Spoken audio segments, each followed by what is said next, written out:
Hello. So today I thought I would talk to you guys about one of my, I think it was like my third iteration of a hydration vest. The first two were really during the time when I was doing a lot of races and I needed to make something to wear.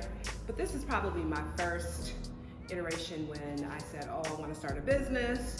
So I'm conducting my research and development. And so this is like one of my first ones that I worked on. So what happened is the sound did not do well, and so I had to do a voiceover. So I wanted to kind of talk you guys through this thing. Here's the back, and you see I use this camo.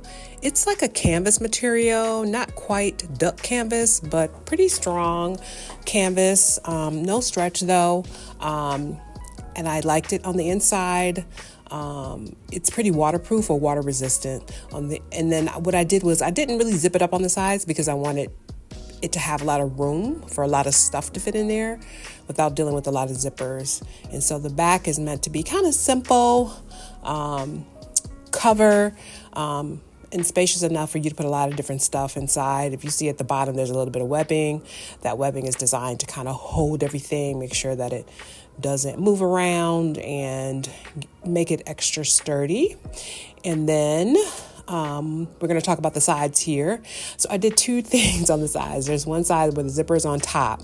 And I was testing out, well, how would that feel if I wore that? And I do remember that having a zipper on top was not the best.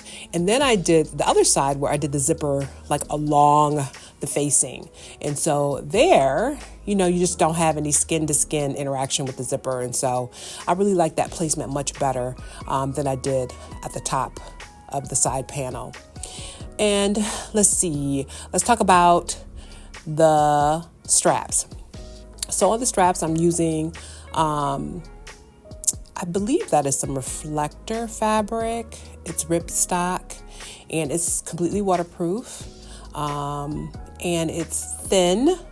And that for me was about keeping it lightweight. I just didn't want it to be too much.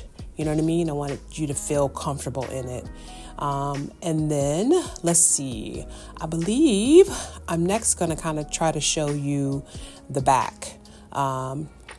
Where that's all the mesh, 3D spacer mesh.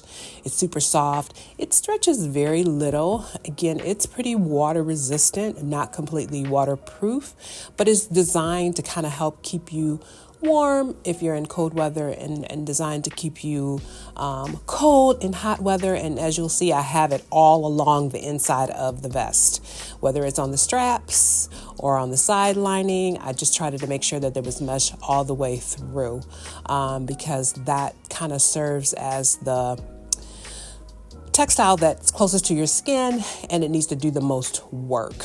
So yeah. And then the front.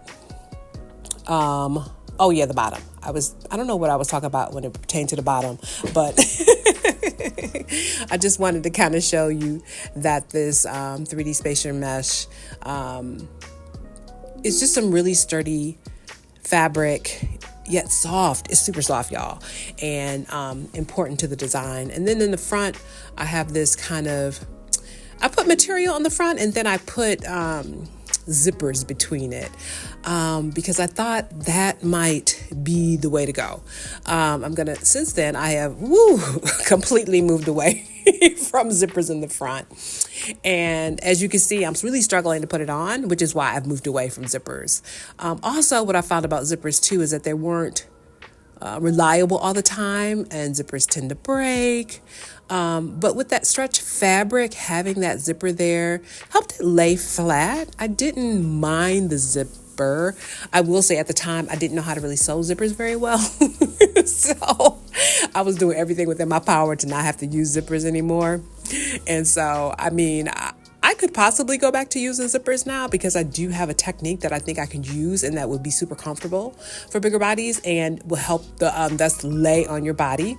As you can see, like the shoulder straps are loose, which let me know that I needed to redo the pattern and figure out how to create adjustments. adjustments, not only in the shoulder area, but also across the abdomen. And so I enjoyed my first prototype. It taught me a lot about textiles. It taught me a lot about how things are going to fit. It taught me a lot about using different finishings. And so it was a really great opportunity for me to learn and grow and figure out the best design for Vestapak. So thank you for tuning in.